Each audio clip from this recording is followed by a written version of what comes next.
मेरा एक दोस्त है जो जयपुर में रहता है। उसने अपना एक सच्चा वाकया मेरे साथ शेयर किया है जो मेरे दिल को छू गया। इस वाकये को सुनकर मेरी तो आंखों में आंसू आ गए और मुझे लगा कि इस वाकये को आप लोगों में भी शेयर करना चाहिए, इसलिए मैं आप लोगों में भी इसे शेयर कर रहा हूँ। और अगर आपको भी लगे कि है और भी लोगों में शेयर होना चाहिए तो आप भी इसे शेयर कर देना। दोस्तों, मेरे इस दोस्त ने मुझे बताया कि 20 अप्रैल की रात को मैं एक साहब की निशानदेही पर एक सफेद पोश खानदान को राशन देने के बाद वापस अपने घर की तरफ आ रहा था। मैंने जैसे ही रामबाग चौराहे से अपनी गाड़ी को घुमाया तो मैंने देखा कि एक शख्स जिसके सर पर टोपी नजर आ रही थी वो अंधेरे में अपना मुंह को छुपाए हुए खड़ा हुआ था। जैसे ही मैं वहाँ पर रुका तो धीरे से आवाज आई, भाई मदद।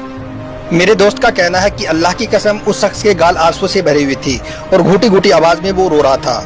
दोनों हाथों से अपने आंसुओं को पोंछता हुआ वो माफी मांगने के अंदाज में हाथ जोड़कर खड़ा हो गया और अपना सर नीचे झुका लिया।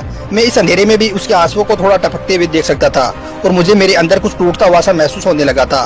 मैं उसके एकदम पास में गया और हमदर्दी के साथ उससे पूछा, भाई आप रोइए मत, आप कुछ तो कहिए, आखिर क्या हुआ। यह सुनकर वो शख्स कुछ कहने के बजाय आगे बढ़ा और मेरे गले लगकर जोर जोर से रोने लगा और कहने लगा, भाई मैं तो भूखा रह लूंगा लेकिन मुझसे मेरी 2 छोटी छोटी बच्चियों की भूख देखी नहीं जा रही है।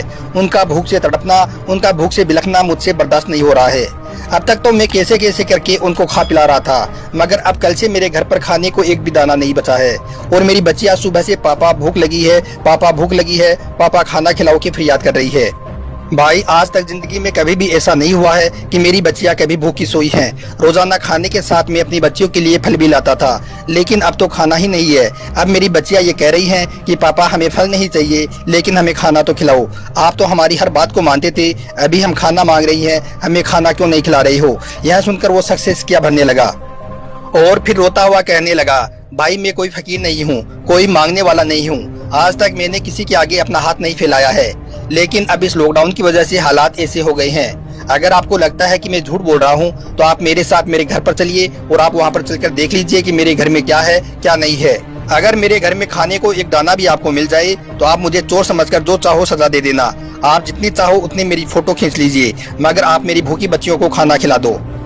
यह कहता हुआ वो शख्स फिर से फूट फूट कर रोने लगा। मेरे दिल में ये ख्याल आया कि मैं भी 2 बेटियों का बाप हूँ। खुदा ना करे कल को अगर मेरी बेटियों पर भी ऐसी नौबत आ जाए तो फिर मैं क्या करूँगा। यह सोचकर अल्लाह की कसम दिल फटता हुआ महसूस होने लगा। मेरा सारा जिस्म कांपने लगा, जबान जैसे बोलना ही भूल गई।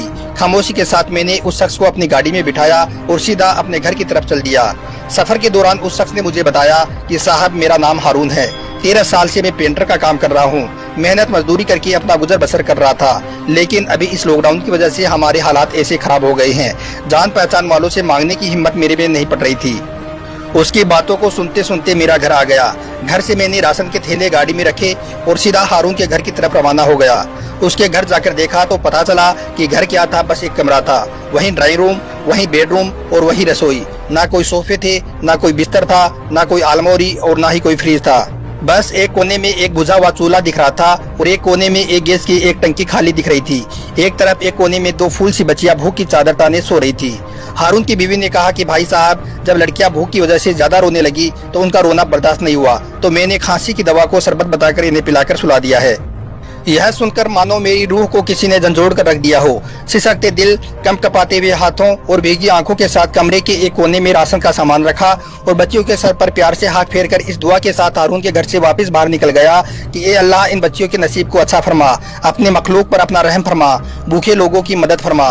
दोस्तों, अब आप सब लोगों से भी हाथ जोड़कर गुजारिश करता हूं कि आप भी अपने अपने मोहल्ले में पता कीजिए कि कहीं आपके मोहल्ले में भी कोई इस तरह का हारून तो नहीं रह रहा है। अगर आपको नजर आए तो आप कुछ कहे बगैर उसकी मदद कीजिए। आप एक बार इस बात पर गौर जरूर करना कि अगर इस हारून की जगह पर मैं खुद होता तो क्या होता। यकीनन यह सोचकर आपकी आंखों में आंसू आ जाएंगे।